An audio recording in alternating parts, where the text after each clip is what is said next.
ونشهد أن لا إله إلا الله وحده لا شريك له ذو الجلال والإكرام ونشهد أن محمدًا عبده ورسوله سيد وأفضل الأنام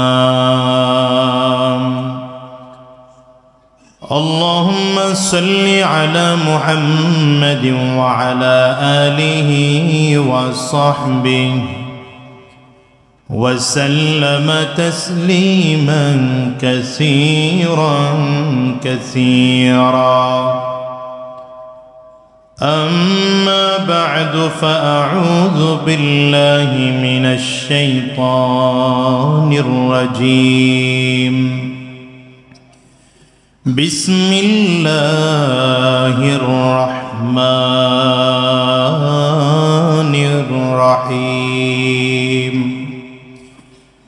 وإذ قلنا للملائكة اسجدوا لآدم فسجدوا إلا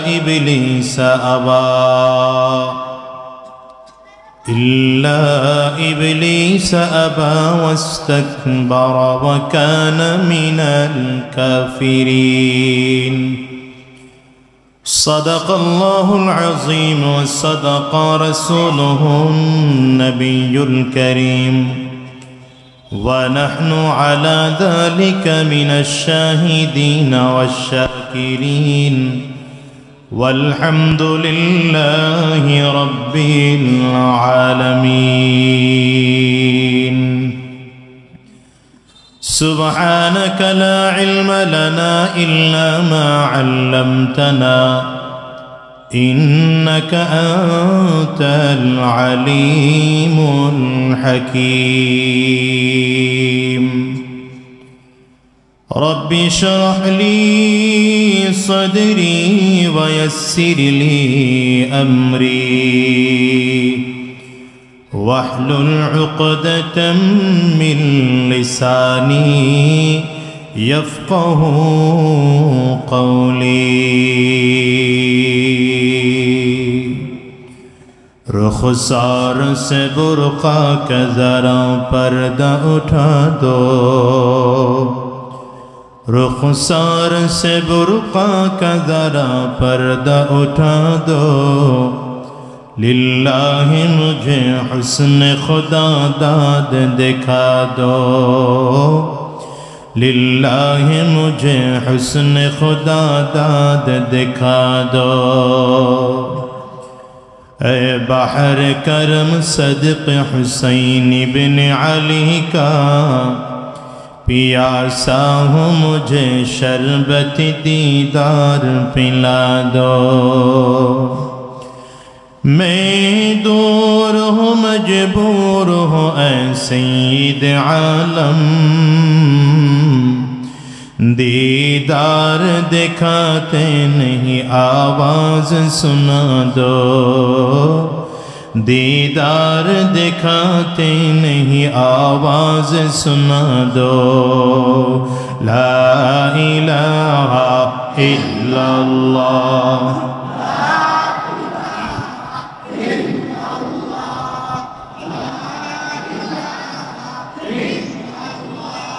ला इलाहा इल्लल्लाह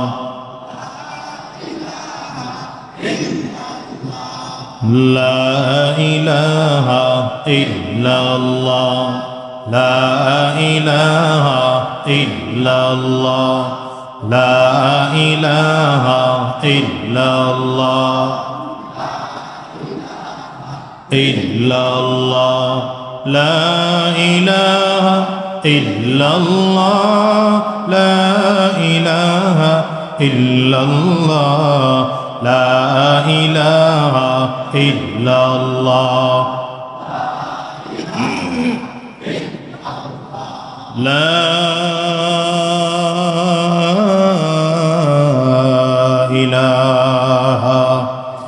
ইল্লাল্লাহু মুহাম্মাদুর রাসূলুল্লাহ।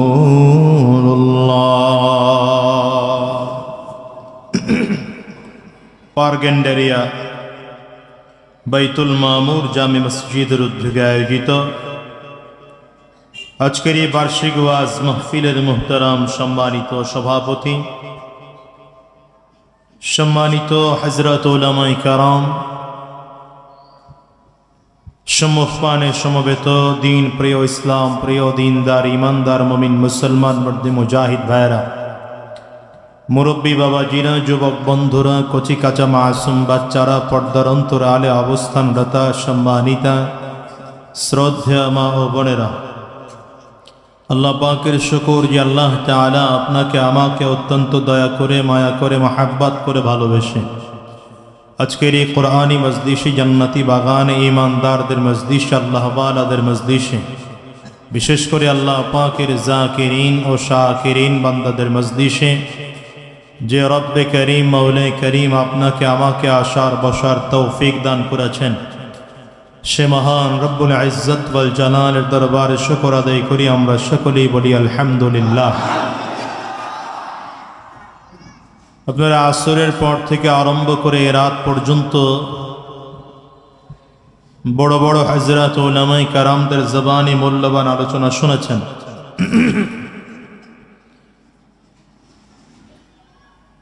খুব চমৎকার আলোচনা আপনারা শুনেছেন, কোরআন ও হাদিসের দিক নির্দেশনামূলক কথাগুলো পেয়েছেন। রাত অনেক গভীর,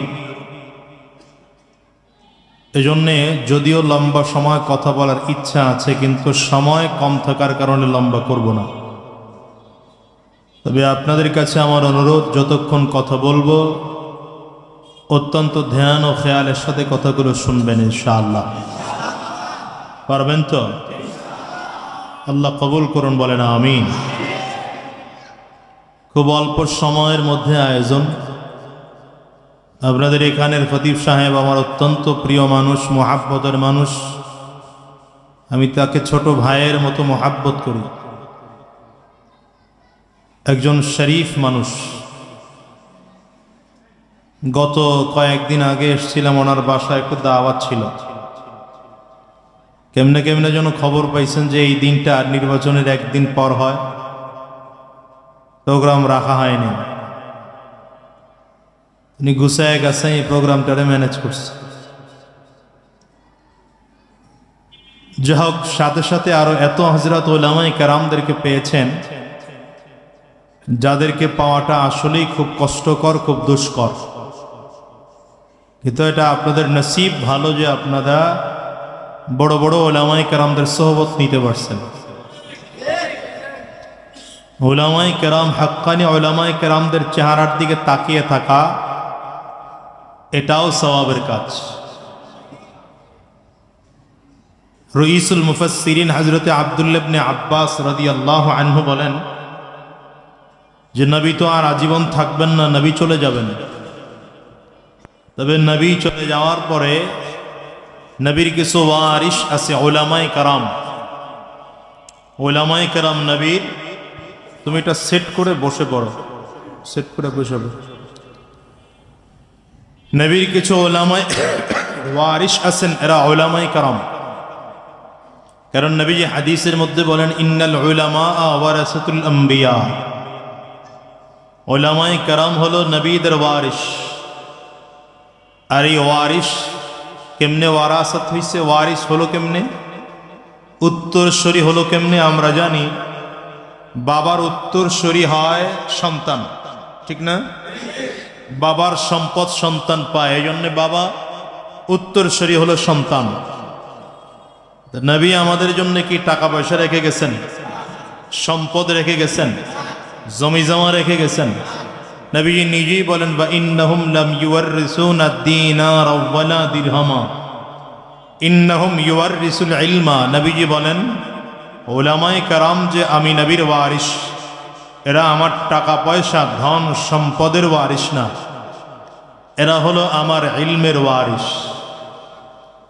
ইলম এটাও একটা সম্পদ, ইলম এটাও একটা, বলেন না, ইলম এটাও একটা এটা খুব বড় চমৎকার সম্পদ। এটা এমন এক সম্পদ যে সম্পদ কোনোদিন হারিয়ে যায় না, শেষ হয়ে যায় না, যেই সম্পদ মাইনাস হওয়ার সম্ভাবনা নাই, শুধু প্লাস হয়। এই জন্য হযরত আলী রাদিয়াল্লাহু আনহু বলেন, রাজিনা কিসমাতাল জব্বার ফিনা লানা ইলমুন ওয়ালিল আ'দাই মালু ফাইন্নাল মালা ইয়াফনা আন করিবিন ওয়া ইন্নাল ইলমা বাকিল লা ইয়াজালু। হযরত আলী রাদিয়াল্লাহু আনহু বলেন, আল্লাহ পাকের বন্টন বড় চমৎকার। আমরা আল্লাহ পাকের বন্টনের উপরে খুশি। আল্লাহ তাআলা আমাদেরকে দিয়েছেন কোরআনের সম্পদ, কোরআনের ইলম নামের সম্পদ। আর আল্লাহ তাআলা আমাদের শত্রু কাফির আর মুশরিক মুরতাদদেরকে দিয়েছেন টাকা পয়সা নামের সম্পদ। হযরত আলী বলেন, আমরা বড় খুশি। কেন? এই যে টাকা পয়সা নামের সম্পদ আছে, এটা একদিন শেষ হয়ে যায়, ধ্বংস হয়ে যায়। তো ইলম নামের সম্পদ যদি কেউ মালিক হয়ে যায়, এই সম্পদ কোনোদিন শেষ হয় না, বাড়তেই থাকে। ঠিক না? তো এই উলামায়ে কেরামদের চেহারার দিয়ে তাকিয়ে থাকা, এটাও বড় সওয়াবের কাজ। এই জন্যে যে কোনো মজলিসে আসবেন, আজকের এই জায়গাটা তো অনেক দামি, সবচেয়ে বেশি দামি, কারণ এটা এক তো মসজিদ, পৃথিবীর সবচেয়ে দামি জায়গা মসজিদ, ঠিক না? দ্বিতীয় দামি হলো এটা এখন জান্নাতের বাগান। এই জায়গাটা এখন জান্নাতের বাগান। মসজিদ ছাড়া অন্য কোনো ময়দানে, কোনো মাঠেও যদি কোরআনের আলোচনা হতো, তাহলে সেটাও জান্নাতের বাগান হতো। কিন্তু এটা তো মসজিদ, তো চার মানে জান্নাতের বাগানের মধ্যে এই মুহূর্তে পৃথিবীর সবচেয়ে দামি জায়গা। এই জন্য মাহফিলে আসলে কিছু নিয়ত করে আসবেন, এই নিয়তগুলো শিখায় দেয়। নিয়ত যত বাড়বে সওয়াব তত বাড়বে, নিয়ত যত বেশি সওয়াব তত বেশি। মাহফিলে আসলে এক নম্বর নিয়ত করে আসবেন যে নবী তো আর দেখি নাই, নবীর ওয়ারিস উলামায়ে কেরামদেরকে দেখে নবী দেখার স্বাদ মিটাবো। এটা এক নম্বর, এই নিয়ত করে আসবেন। দ্বিতীয় নম্বর, মাহফিলে যখন আসবেন নিয়ত করে আসবেন যে যতক্ষণ এখানে আসি ততক্ষণ গুনাহমুক্ত সময় কাটাবো। আপনারা বলেন, এই যে এখানে আমরা যারা আছি, এখানে হযরত উলামায়ে কেরামদের আলোচনা অনেকে বুঝেন নাই, এমন আছে না? অনেকে কথা বুঝেন নাই, কথা মনেও রাখতে পারেন নাই, কিন্তু এই জায়গায় যতক্ষণ বসা আছেন ততক্ষণ গুনাহ হচ্ছে না সওয়াব? এটা দামি জিনিস। তাহলে দ্বিতীয় নম্বরে নিয়ত করে আসবো এটা যে কিছুক্ষণ সময় গুনাহমুক্ত সময় কাটাবো। কারণ দুনিয়ার যত জায়গায় যান গুনাহমুক্ত সময় কাটানো যায় না, ঠিক না? যদি দ্বীনি মাহফিলে আসা যায়, কোনো কথা না বুঝলেও, কোনো কথা মনে না থাকলেও, যতক্ষণ বসা আছি ততক্ষণ সওয়াব থেকে খালি না, কোনো গুনাহ হচ্ছে না। তিন নম্বর নিয়ত করে আসবেন, যেখানে দ্বীনের ইলম শিখতে আসলাম। কি শিখতে আসলাম? দ্বীনি ইলম শিখতে আসলাম। তো যদি আল্লাহর আসমানি জ্ঞান ও ইলম শিখতে আসেন, আসমানি জ্ঞান শিখাটাকে ইলম বলে, এই ইলমের জন্য সময় দেওয়া এটা আরেক সওয়াব। চার নম্বর নিয়ত করবেন যে এখানে বসলাম, কিছু কথা শিখে বাকি জিন্দেগিতে এটা বাস্তবায়ন করব। তো এই নিয়তে বসলে আরেক সওয়াব। বুঝাইতে বললাম তো? কয়টা সওয়াব হলো? চার ধরনের সওয়াব। এক জায়গায় বসলেন, চার সওয়াব, ঠিক না? নিয়ত পরিবর্তন করলেই হয়। যা হোক ভাইরা আমার, আমরা এখানে যারা আছি আমরা সব ইমানদার, সব মুসলমান, ঠিক না? এই ইমানদারদের এক চরম শত্রু আছে। এই চরম শত্রুর নাম কি? না, শয়তান। মুনাফিক মুসলমানের চরম শত্রু না, কারণ মুনাফিক কখনো পাক্কা ইমানদার হতেও, কাফির ও মুসলমানদের ওই পরিমাণ শত্রু না, কারণ কোন কাফির মুশরিকও পাক্কা ইমানদার হতে, কিন্তু শয়তান বা ইবলিস এ মুসলমানদের ইমানদারদের সবচেয়ে পাক্কা দুশমন।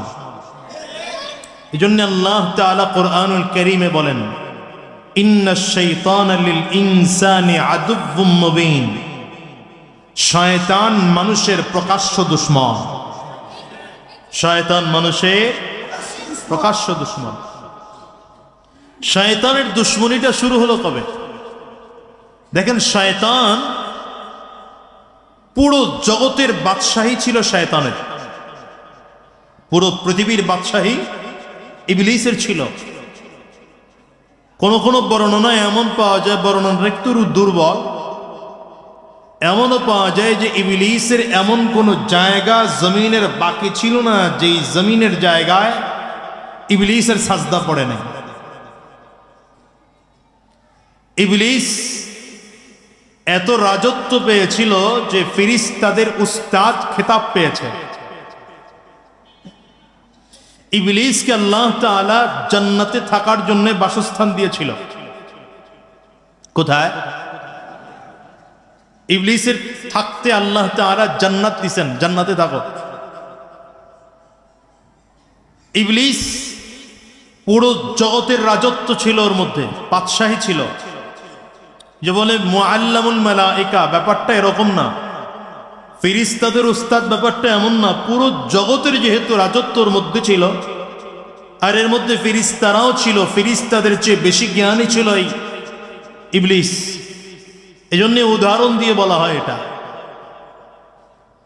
ইবলিসের মধ্যে এত কিছু ছিল, কিন্তু ইবলিসের মধ্যে অহংকার মুক্ত করতে পারেনি, অহংকার দূর করতে পারেনি। এজন্য ইবলিসের এত দামি দামি দামি দামি জিনিস, এগুলো তো নিজে পাইছে এমন না, আল্লাহ তারে দিছে। কথা বলে না? ইবলিসকে এত সম্মান দিয়েছেন কে? ঠিক না? কিন্তু আদম আলাইহিস সালাতু ওয়াস সালামকে বানাইয়া আল্লাহ তাআলা আদম আলাইহিস সালাম তার দেহের মধ্যে রূহ ফুঁকে দিয়া, নিচের দিকে না, মাথা আমার দিকে, চেহারা আমার দিকে, মাথা নিচের দিকে না, কারো মাথা নিচের দিকে থাকবে না, এটা মজলিসের আদব না।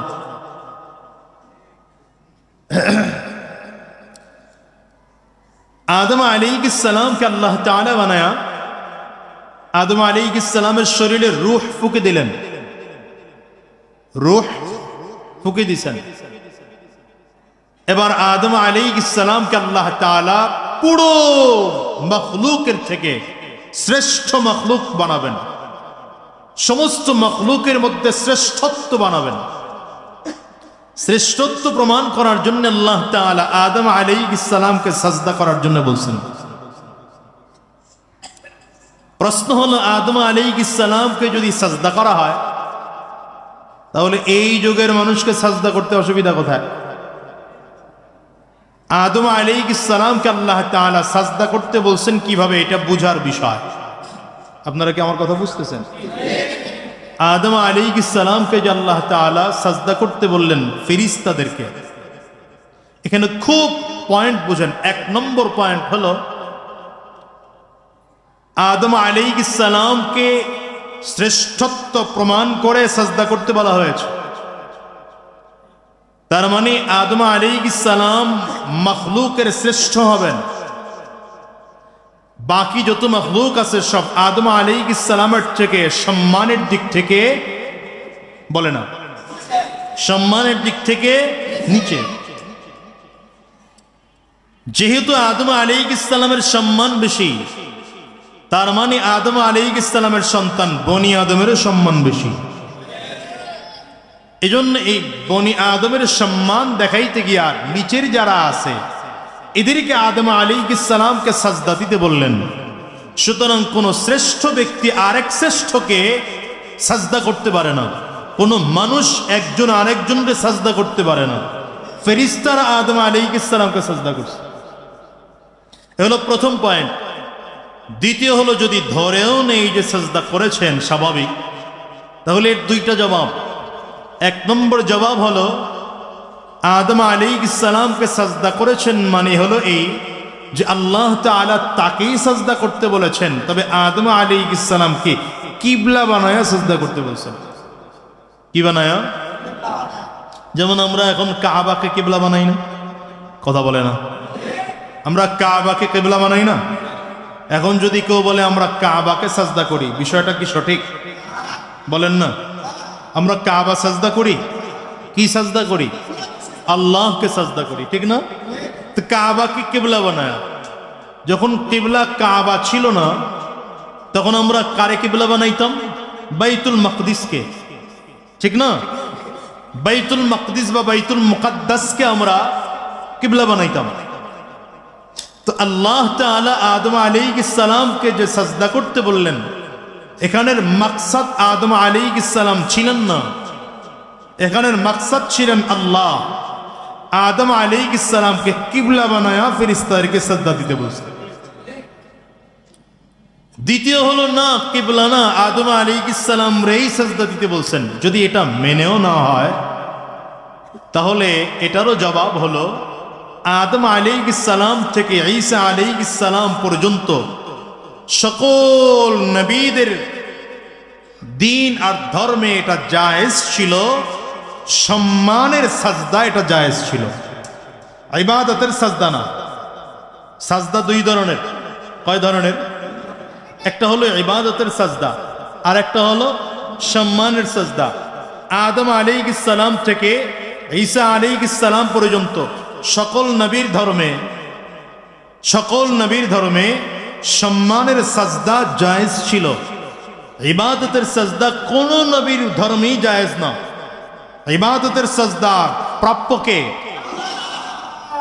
কিন্তু সম্মানের সাজদা জায়েজ ছিল কোন কোন নবীর ধর্মে?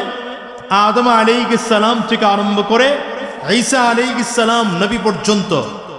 কিন্তু এই সম্মানের সাজদাও আমার নবীর ধর্মে স্পষ্ট নিষেধ করা হয়েছে। বুঝেন নাই? এই সম্মানের সাজদাও আমার নবীর ধর্মে নিষেধ করা হয়েছে না। আমাদের দেশের একদল আছে যারা পীরকে কিবলা বলে, পীররে কাবা বলে। এদের হিসাব হলো, আমরা আল্লাহকেই সাজদা দেই, কিন্তু পীররে কিবলা বানায়া দেই। নাউজুবিল্লাহর পাওয়ার এই হইল তো চলে না। এটা জায়েজ না না জায়েজ? কেমনে বুঝলাম? কারণ নবী মুহাম্মদুর রাসূলুল্লাহ সাল্লাল্লাহু আলাইহি ওয়াসাল্লামের ধর্মে এই জাতীয় সম্মানসূচক সাজদাকেও আরম্ভ করা হয়েছে। এজন্য রাসূলুল্লাহ সাল্লাল্লাহু আলাইহি ওয়াসাল্লাম বলেন, যদি সাজদা জায়েজ থাকতো, তাহলে আমি নবী বলতাম পৃথিবীর সকল স্ত্রীকে স্বামীর পায়ে সাজদা দিতে। এটাকে জায়েজ করছেন না না জায়েজ? তার মানে স্ত্রী স্বামীর পায়ে সাজদা দিতে পারবে না, বাবা সন্তানের পায়ে, সন্তান বাবার পায়ে সাজদা দিতে পারবে না। কিন্তু ওই যে ইউসুফ আলাইহিস সালামের ব্যাপারে স্বপ্নের কথা আছে, ইন্নী রাআইতু আহাদা আশারা কাওকাবা, ইন্নী রাআইতু আহাদা আশারা কাওকাবান ওয়াশ-শামসা ওয়াল কমার, والشمس والقمر رأيتهم لي ساجدين।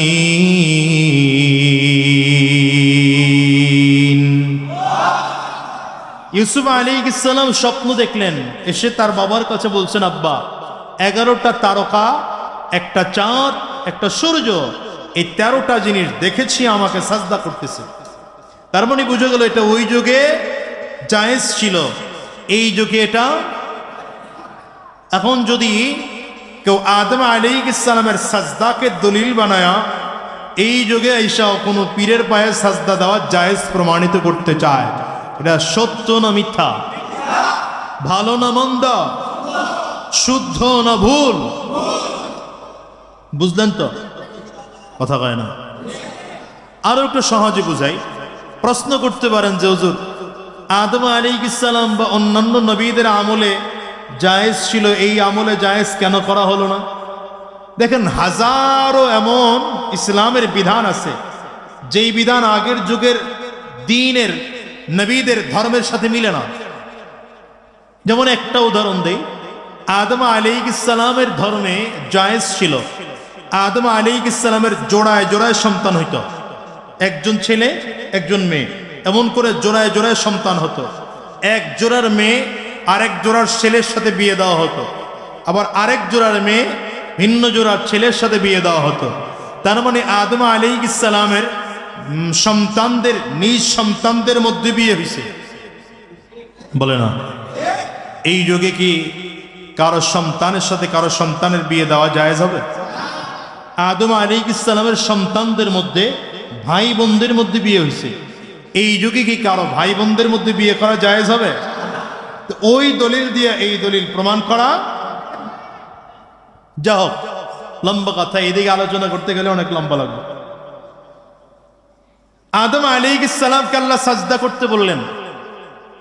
আল্লাহ তাআলা কোরআনে বলেন, وَإِذْ قُلْنَا لِلْمَلَائِكَةِ اسْجُدُوا لِآدَمَ وَإِذْ قُلْنَا لِلْمَلَائِكَةِ اسْجُدُوا لِآدَمَ فَسَجَدُوا إِلَّا إِبْلِيسَ أَبَى وَاسْتَكْبَرَ وَكَانَ مِنَ الْكَافِرِينَ। আল্লাহ তাআলা ফেরেশতাদেরকে বলেন, রব্বে কারীম নিজেই বলেন, আমি ফেরেশতাদেরকে যখন বললাম তোমরা আদমকে সাজদা করো, আল্লাহ তাআলার হুকুমে সব ফেরেশতারা আদম আলাইহিস সালামকে সাজদা করলেন। আল্লাহ বলেন, ইল্লা ইবলিস আবা, ইবলিস অস্বীকার করলো। আল্লাহর সামনে দাঁড়িয়ে বললেন, আল্লাহ এই যুক্তি আমি মানি না, এই আদেশ আমি কি তোমার যুক্তি বলো? ইবলিস এবার আল্লাহর কাছে যুক্তি দিতে আরম্ভ করেছে, খালাকতাহু মিন তিন খালাকতানি মিন নার ওয়া খালাকতাহু মিন তিন। যুক্তি হলো, আল্লাহ আপনি আমারে বানাইছেন আগুন দিয়া, এই আদমকে বানাইছেন মাটি দিয়া। আগুনের শক্তি বেশি, মাটির শক্তি কম। আগুনের মধ্যে মাটি দিলে আগুন মাটি পড়ে যায়, ঠিক না? এই শক্তিশালী আমি আগুনের তৈরি হইয়া মাটির তৈরি মানুষকে সাজদা দিতে পারি না। আল্লাহ কয়, দুনিয়ার মুমিনদেরকে সান্ত্বনা দেওয়ার জন্য বলেন, টেনশন করো না, ওয়া কানা মিনাল কাফিরিন, আগের থেকে ও কাফির ছিল। এখানে একটা ছোট্ট প্রশ্নের উত্তর দিয়ে আপনারা বিরক্ত হইতেছে? কষ্ট হইতেছে? কষ্ট হইলে আমার বললেন, অসুবিধা হইলে আমার বললেন, কিন্তু এদিক সেদিক তাকানো যাবে না, মনোযোগ নষ্ট করা যাবে না, উঠাও যাবে না। এটা সম্পূর্ণ নিষেধ, কথা কয় না? হ্যাঁ, ঠিক কয়া এরপরে উঠে গেলা দেখেন কি কথা কয় না কেন? ঠিক কয়া যারা উঠে এগর ভিতর ঠিক নাই তো, কথা কন না, মুখে একটা কয় ভিতরে আল্লাহ কবুল করো, আমিন কর। উঠবো না তো কেউ ইনশাআল্লাহ। ওই কে উঠে, তারা জায়গা দেন, তাড়াতাড়ি জায়গা দেন। আমার এটা তবিয়তের সাথে যায় না, আমি পারি না।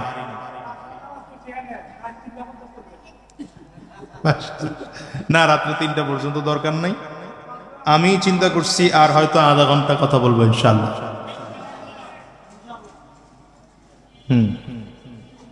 বাস ক্লিয়ার হয়েছে তো মোটামুটি? কি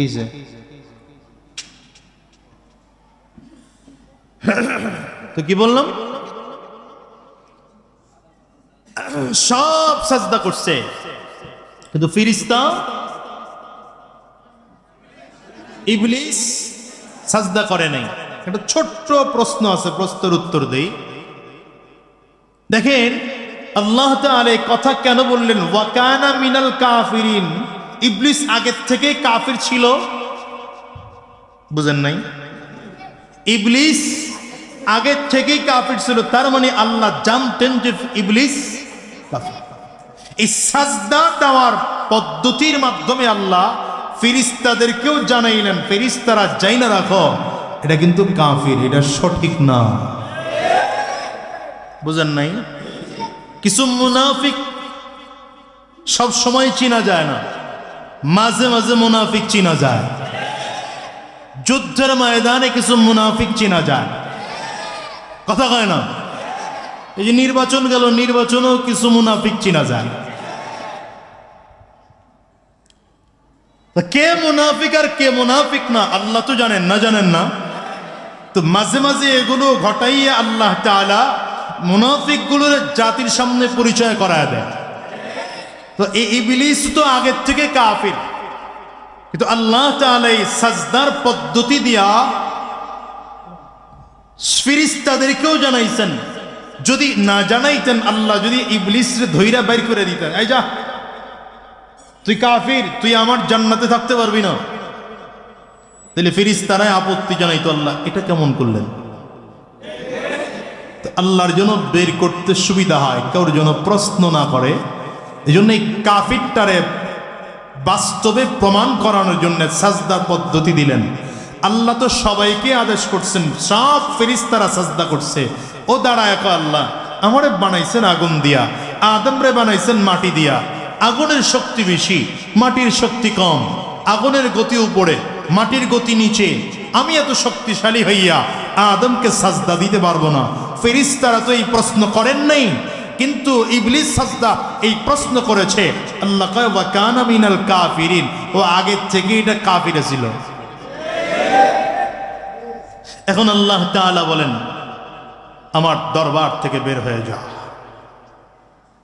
দেখেন হুকুম অমান্য করছে কয়টা? বলে না তো কথা। ইবলিসে হুকুম অমান্য করছে কয়টা? আল্লাহ পাকের এক হুকুম অমান্য করছে, ভালো করে মনে রাখেন। এই জন্য ইবলিসের ক্ষতি হলো কয়টা? দেখেন কতগুলো ক্ষতি। এক নম্বর ক্ষতি, জগতের রাজত্ব হারাইছে। পুরো জগতের ফেরেশতাদের উস্তাদ ছিল, তাও হারিয়েছে। জান্নাতে বসবাস করত, তাও হারিয়েছে। জান্নাতে বসবাস করা অবস্থায় জান্নাতি খাবার পাইতো, জান্নাতি পোশাক পাইতো, তাও হারিয়েছে। আল্লাহ পাকের রহমত পাইতো, তাও হারিয়েছে। কথা কয় না? এখন লাভ হইছে কি ওর? আজীবনের জন্য লানত। কথা বলে না? জান্নাত থেকে তো বের হইছেই, চিরজীবনের জন্য জাহান্নাম। ঠিক না? আল্লাহ পাকের কয়টা হুকুম অমান্য কইরা? কয়টা? একটা হুকুম অমান্য কইরা মিনিমাম ৫-৬টা লস হইছে। ঠিক না? এখন আপনি একটু বলেন, যদি ইবলিস চায় আল্লাহর দরবারে আবার ফিরতে পারবে? সুযোগ আছে? এবার বলেন, যদি ইবলিস একটা হুকুম অমান্য কইরা আল্লাহ পাকের দরবার থেকে আজীবনের জন্য বিতাড়িত হয়, আমি আপনি যারা ৫ ওয়াক্ত নামাজের ১ ওয়াক্তও পড়ি না, প্রতিদিন আল্লাহ পাকের হুকুম অমান্য করি কয়টা? না ৫ বার না, ৫ ওয়াক্ত নামাজে ফরজ কয় রাকাত? তার মানে ১৭টা হুকুম অমান্য করতেছেন। কথা বলে না? এরপরে সুন্নত যোগ করলে তো আরো, যেহেতু ফরজ আল্লাহ পাকের ডাইরেক্ট হুকুম, তাইলে যেই মানুষটা নামাজ পড়ে না, ও তো আল্লাহ পাকের ১৭টা হুকুম অমান্য করে। কথা কয় না? তো আমার কাছে মনে হয় শয়তানও এর থেকে দূরে থাকে। নিরাপদ দূরত্ব বজায় রাখুন, ট্রাকের পিছনে লেখা থাকে না? তো এই শয়তানের ইবলিসও যেই বেনামাজি নামাজ পড়ে না, ওর কাছ থেকে নিরাপদ দূরত্বে থাকে। কারণ ইবলিস মনে করে এক হুকুম অমান্য কইরা আমি রবের দরবার থেকে চিরজীবনের জন্য বিতাড়িত হয়েছি, জান্নাত থেকে বহিষ্কৃত হয়েছি। যেই মানুষটা নামাজ পড়ে না, ও তো প্রতিদিন ১৭টা হুকুম অমান্য করে। এক সপ্তাহে কতগুলো হুকুম অমান্য করলো, মাসে কতগুলো হুকুম অমান্য করলো, বছরে কতগুলো হুকুম অমান্য করলো।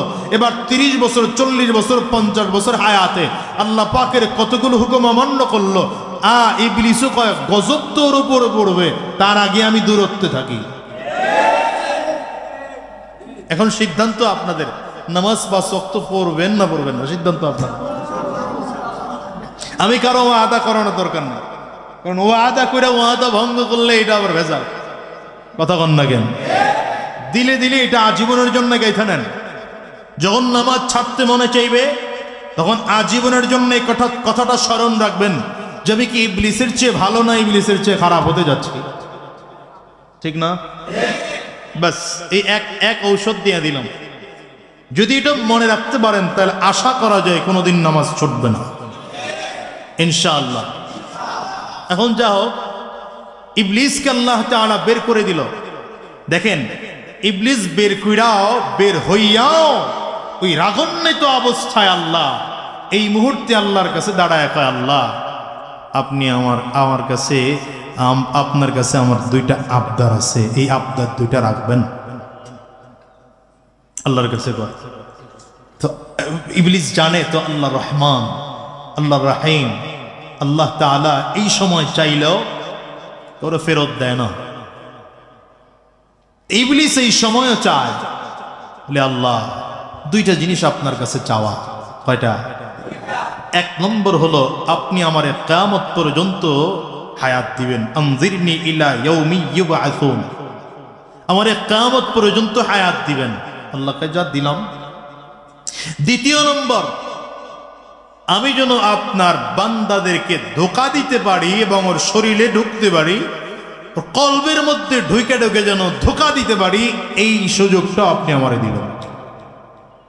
আল্লাহ বলে সেটাও দিলাম। এখন ইবলিস আল্লাহর কাছ থেকে পাওয়ার পাইয়া আল্লাহরে চ্যালেঞ্জ দেয়। পাওয়ার পাইছে কার কাছ থেকে? এবার চ্যালেঞ্জ দেয় কারে?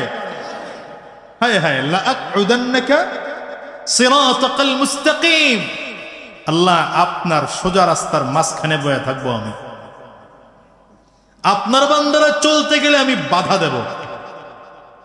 আপনার রাস্তায় চলতে গেলে বাধাটা কয় ধরনের দিবেন? আর এই আলোচনা তো লম্বা হয়ে যেতেছে।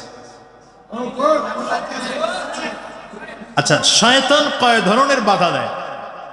এর মধ্যে 1 নম্বর বাধা, 1 নম্বর পদ্ধতি হলো শয়তান মাঝে মাঝে বড় ওয়াইজের সুরত ধরে আসে, আমি বড় বক্তা, নসিহত করার নিয়ত করে আসে। ভালো করে মনে রেখে, সব ওয়াইজ যে ভালো এমন না, কিছু ওয়াইজ ইবলিস। বলে কেমনে? এটা শয়তানের গুণ। শয়তানও বড় ওয়াইজের ভাব ধরে আসে। যেমন এই ভাব ধরে গিয়েছিল হাওয়া আলাইহিস সালামের কাছে, আদম আলাইহিস সালামের কাছে। আরে গন্ধম খাইতে নিষেধ করছে আল্লাহ, বলছেন লা তাকরাবা হাযিহিশ শাজারা, এই একটা গাছের ফল খাইতে নিষেধ করছে। এই ধরনের যতগুলো ফল, এগুলো তো খাইতে নিষেধ করেনি। এরা হাওয়া আলাইহিস সালামরে গিয়া কি বুঝায়? আল্লাহ বলছে এই একটা গাছ, এই নির্দিষ্ট গাছের ফল খাইতে নিষেধ করছে, কিন্তু এই নির্দিষ্ট গাছের অন্য গাছের এই জাতের অন্য ফল আছে, এটা তো খাইতে নিষেধ করে নাই। এখন নসিহত করতেছে, যদি খাও তাহলে কি হবে? খাইলে 2টা জিনিস হবে, হয়তো তোমরা ফেরেশতা হয়ে যাইবা, নয়তো তোমরা চিরজীবনের জন্য জান্নাতে বসবাস করবা। আদম আলাইহিস সালাম আর হাওয়া আলাইহিস সালামও দেখলেন, আসলেও তো আল্লাহ বলছেন লা তাকরাবা হাযিহিশ শাজারা, এই নির্দিষ্ট গাছ দেখায় বলছেন এর ধারে কাছেও যায় না, তাহলে অন্য গাছের ফল তো খাওয়া যায়, এই জাতের অন্য গাছের ফল তো খাওয়া যায়। বাস, ইবলিস তো নিয়ে হাজির। লোভ কি চিন্তা করছেন? চিন্তা করেছেন যে না, খাইলে তো আমরা জান্নাতে আজীবন থাকতে পারবো, খাইলে ফেরেশতা হয়ে যাব, তাহলে অসুবিধা কোথায়? খাইছেন তো খাইতে দেরি, কাপড় খুলে যেতে দেরি হয় না। খাইছেন তো এখন নাপাক ছাড়া অবস্থা তৈরি হয়েছে, তো জান্নাতে তো নাপাক হাজাত ছাড়া যায় না, আল্লাহ দুনিয়ায় পাঠিয়ে দিয়েছেন। এটা লম্বা কথা। আল্লাহু আকবার। দেখেন, আদম আলাইহিস সালাতু ওয়াস সালাম আর হাওয়া আলাইহিস সালাম যা করেছেন, এটাকে গুনাহ না, এটা কি না? গুনাহ না। ভালো করে বুঝেন, খুব ভালো করে, এই পয়েন্টটা খুব বুঝার বিষয়। এই পয়েন্টটা বুঝলে পুরো ওয়াজ বুঝবেন। আদম আলাইহিস সালাম যেটা করেছেন এটা কি না গুনাহ না, কারণ কোন নবীরা গুনাহগার নয়, সকল নবীরা বেগুনাহ মাসুম, এটা ঈমানের দাবি। তার মানে আদম আলাইহিস সালাম কোনো গুনাহ করেন নাই, বলেন না কেন? আদম আলাইহিস সালাম কোনো গুনাহ করেন নাই। এমনকি আমরা এটাকে ভুলও বলতে পারি না, আমরা সাধারণ উম্মত এটাকে কেউ বলতে পারি না, ভুলও বলতে পারি না। তবে হ্যাঁ, হাসানাতুল আবরার সাইয়্যাতুল লিল মুকাররাবিন, এখানে একটা ছোট্ট পয়েন্ট আছে, আপনারা কথা বুঝতেছেন তো? পয়েন্ট হলো আপনার সন্তান আর দূরের এক সন্তান দুইজনে মিলে খেলতেছে। আচ্ছা, খেলাধুলা কি না জায়েজ? এমনি মাঠে খেলাধুলা করতেছে, শরীর চর্চা, ও কোনো খারাপ কাজ করতেছে? ও কিন্তু খারাপ কাজও করে না, আড্ডাবাজিও করে না, কিন্তু আপনি দেখেন যে ওর দুষ্টমি বেশি করতেছে। আপনি এখন চাইতেছেন এখন খেলাধুলা চলবে না, বাসায় গিয়ে লেখাপড়া করবে। এই জন্য আপনি ডাইকা ধমক দিলে, থাপ্পড় দিলে কারে দিবেন? আপনার ছেলের দিবেন না পাশের ঘরের আরেকজনকে দিবেন? দুষ্টমি তো আরেকজনও করতেছে, দুষ্টমি পাশের ঘরের ছেলেটাও করতেছে, আপনার ছেলেও করতেছে। আপনার ছেলেটা ধমক দিবেন কেন? আপনার ছেলে ছোট্ট অন্যায় করে, এটা আপনার কাছে বড় কঠিন লাগে। দূরের মানুষ হাজার অন্যায় করুক, তাতে কিচ্ছু আসে আর যায় না। তো আদম আলাইহিস সালাম গুনাহ করেন নাই, অন্যায় করেন নাই, ভুলও করেন নাই, কিন্তু আল্লাহর চোখে বিষয়টা ভুল। বুঝেন নাই? গুনাহ করে নাই কেমনে? খুব ভালো এই পয়েন্টটা বুঝেন, এই জন্য বলছি বারবার এই পয়েন্টটা বুঝেন। গুনাহ করে নাই কেমনে দেখেন, আল্লাহ কি বলছেন? লা তাকরাবা হাযিহিশ শাজারা, এটা মনে করেন গাছ, আল্লাহ বলছেন এই গাছের ধারে কাছেও যাইবা না, এই গাছের ফল নিষেধ করেছেন। তার মানে ওই গাছের ফল তো আল্লাহ নিষেধ করেন নাই, তো এই গাছটাও যেই ফল, ওই গাছের ফলটাও একই ধরনের, বুঝে না? একই ধরনের ফল। আল্লাহ নিষেধ করছেন কোন গাছের কথা? তো এই গাছের ফল নিষেধ করছেন, ওই গাছের ফল তো আল্লাহ নিষেধ করেন নাই। এই যুক্তি দিয়ে আদম আলাইহিস সালাম খাইছেন ওই ফেরেশতার কি বলে ইবলিসের নসিহতে পড়া, কথা বলে না? খাওয়ার পরে কি হলো? জান্নাতের পোশাক খুলে গেছে, আল্লাহ জান্নাত থেকে বের করে দিয়েছেন। এখন আদম আলাইহিস সালামের অবস্থা দেখেন, গুনাহ করেন নাই, কারণ কোন নবীরা গুনাহগার নয়, সকল নবীরা বেগুনাহ মাসুম, অন্যায় করেন নাই। আমাদের চোখেও ভুল না, যদি বলি তাহলে কার চোখে ভুল? রবের চোখে ভুল। এতটুকু অন্যায়ের কারণে আদম আলাইহিস সালামের অবস্থা এমন, আল্লাহ তাআলা আদম আলাইহিস সালামরে পাঠাইছেন সিরিয়ায়, হাওয়া আলাইহাস সালামকে পাঠিয়েছেন জিদ্দায়। দুইজনে গিয়া আরাফার ময়দান, এখন যেখানে, এইখানে গিয়া দুইজন একত্রিত হয়েছে। এই জন্য এটা আরাফা বলে, পরিচয়ের মাঠ, বুঝে না? এই জন্য ময়দানটা হলো কির ময়দান? আরাফার ময়দান। ওখানে দুইজনের পরিচয় হয়েছে দুনিয়াতে ঈসা নতুন করে। এতটুকু ভুলের কারণে আদম আলাইহিস সালাম, হাওয়া আলাইহিস সালাম দুইজনে 40 দিন খানা খান নাই। কতদিন বলেন না? কতদিন? 40 দিন খানা খান নাই। আল্লাহু আকবার, 40 দিন খানা খান নাই। 100 বছর পর্যন্ত কান্না করেছেন, চোখের পানি ফেলে কান্না করেছেন। 300 বছর পর্যন্ত তাওবা করেছেন। কোন বর্ণনায় এমনও পাওয়া যায়, তাফসীরে বাগাবীতে লেখে যে 300 বছর পর্যন্ত লজ্জায় আসমানের দিকে মাথা উঁচু করে তাকান না। মুসলমান, আমি এই পয়েন্টটা আপনাদেরকে একটু বুঝাতে চাই। যেটা গুনাহ না, গুনাহে কবিরা তো বহুত দূরে, গুনাহে কবিরাও না, গুনাহে সাগীরাও না, অন্যায়ও না, আমাদের চোখেও ভুল না। বুঝে না? পয়েন্ট বুঝে না? গুনাহে কবিরা করছেন, সাগীরা না, অন্যায় করছেন, আমাদের চোখে ভুলও করেন নাই, আল্লাহর চোখে ভুল। এতটুকু কাজের কারণে, এতটুকু ভুলের কারণে 40 দিন খানা খান নাই, 100 বছর পর্যন্ত কান্না করেছেন চোখের পানি ফেলে, 300 বছর তওবা করেছেন, আসমানের দিকে লজ্জায় মাথা তুলে তাকান নাই।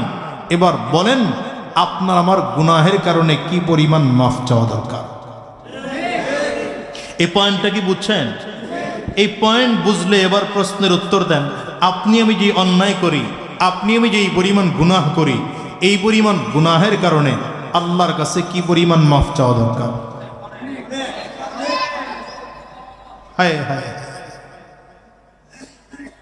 আমরা চাইতে পারি না কেন?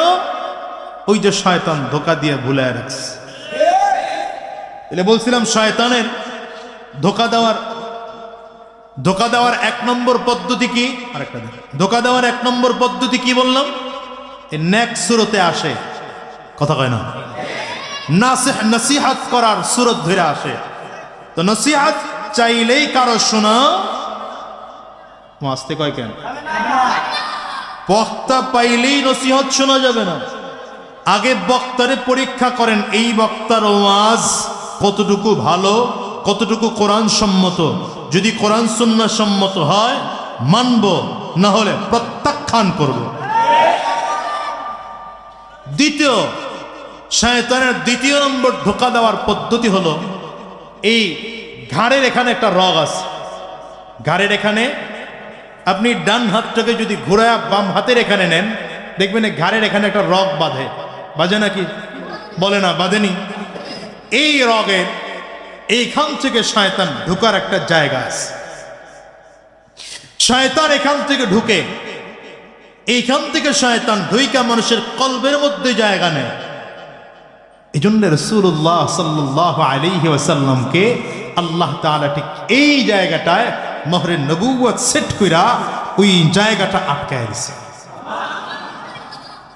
এই জন্য আমার নবীকে কোন শয়তানের ইবলিস ধোঁকা দিতে। আম্মা জানা আয়েশা সিদ্দিকা রাদিয়াল্লাহু আনহাকে একদিন নবীজি বলেন, প্রত্যেকজন মানুষের সাথে একটা শয়তান আছে। আম্মা জান প্রশ্ন করেন, আম্মাআকা ইয়া রাসূলুল্লাহ, হুজুর আপনার সাথে একটা আছে? আম্মাআকা ইয়া রাসূলুল্লাহ, হুজুর আপনার সাথে কি আছে? নবীজি বলেন আছে, ওয়ালাকিন আসলামা, ওটা মুসলমান হয়ে গেছে। এই শয়তান নবীজিকে ধোঁকা দিতে, কিন্তু সকল মুমিনকে ধোঁকা দেয়। শয়তান সকল মুমিনকে ধোঁকা দেয় কেমনে? ঘাড়ের রগের এখান থেকে ঢুকা। নবীজির ঠিক এই জায়গাটায় মোহরে নবুয়ত ছিল, জানেন তো? এটা মোহরে নবুয়ত ছিল, নবীজির মোহরের সিল ছিল, একটা নবীজির নবুয়তের সিল ছিল। জায়গাটা আটকায় দেওয়া হয়েছে, ইবলিস ওখানে ঢুকতে পারে নাই, নবীজির কলবে ইবলিস জায়গা নিতে পারে নাই। এর পরেও যদি দুনিয়ার কোনো কিছু নবীজির কলবের মধ্যে ঢুকা যায়, এজন্য আবার জিবরিলকে দিয়ে আল্লাহ তাআলা কলবটারে ধোয়া ওপেন হার্ট সার্জারি করাইয়া আবার জায়গা সেট করায় দিয়েছেন। একবার দুইবার না, 3 বার, কোন বর্ণনায় 4 বার। সুবহানাল্লাহ বলবেন না? এখন আপনার আমার কলবে তো শয়তান জায়গা করে রাখছে। আপনার আমার কলবে কে জায়গা করে রাখছে? এই শয়তান থেকে মুক্তি পাওয়ার পদ্ধতি কি? ভালো করে বুঝেন, ভালো করে বুঝেন। শয়তান ধোঁকা দেয়, এক নম্বর বললাম কোনটা? নেক্সট সুরতে। দ্বিতীয় হলো কলবের ভিতরে ঢুইকা। 3 নম্বর শয়তান ধোঁকা দেওয়ার পদ্ধতি বুঝতে হবে এটা। 3 নম্বর শয়তান ধোঁকা দেয়, কলবে ঢোকে না, দূর থেকে আসর করে, ফোকাস দেয় না, দূর থেকে ফোকাস করে। নামাজ পড়তে গেলে শয়তান থাক না, একটু একটু পড়ে। কি কথা কন না কেন? এজন্য হাদিসে আসছে, রাত যখন গভীর হয়, ফজরের নামাজের আগে শয়তান ইমানদারের 3টা গিরা দেয়। কয়টা গিরা লাগায়? বুঝে ঘুমাইতেছে। কয়টা? মুখস্থ করতে। কয়টা গিরা লাগায়? ইমানদার যখন ঘুম থেকে উঠা, হ্যাঁ রে কেমনে বলবো, এই যে কইতেছে আলোচনা লম্বা হয়ে যায় তো পারতেছি না, ছোট করতে পারতেছি না।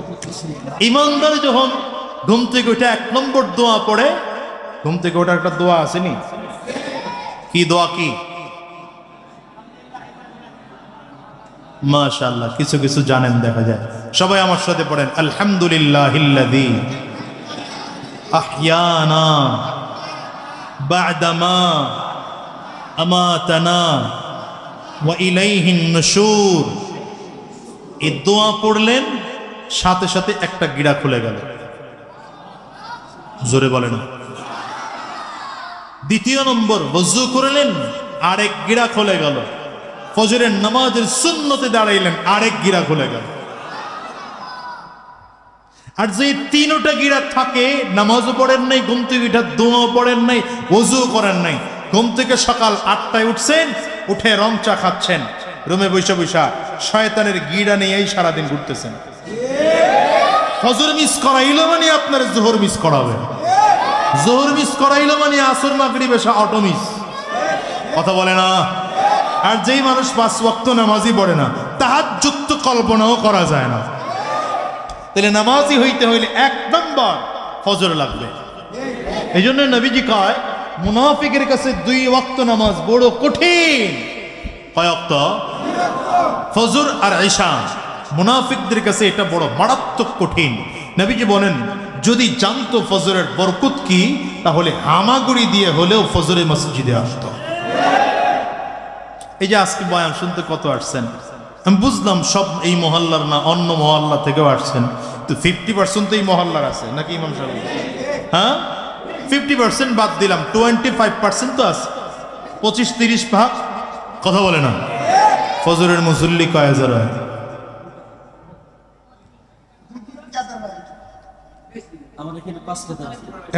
মাশাআল্লাহ মাশাআল্লাহ। তাইলে মোটামুটি বোঝা যায় যে কিছুটা হয়। 5 কাতারে যদি হয় তাইলে মাশাআল্লাহ কিছুটা মুসল্লি হয়। তার মানে এখনো পুরোপুরি হয় না। এটা তো আপনাদের এখানের দৃশ্য। কত গ্রাম দেশে গেলে দেখা যায় যে মসজিদে খালি খতিব ইমাম সাহেব একলা একলা। কি এর মসজিদ? মুয়াজ্জিন আসেনি গ্রামের মসজিদগুলোতে? কি কথা কন না কেন? সেদিনকে শুনলাম এক জায়গায় কি কায়দা, মসজিদে ফজরের নামাজে আসার জন্য নতুন একজন মেহমান, উনি ফজরের নামাজে মসজিদে গেছে, গিয়ে দেখে মসজিদ এখনো খোলা নাই। তো মসজিদ খোলা নাই, আজান হইল কেমনে?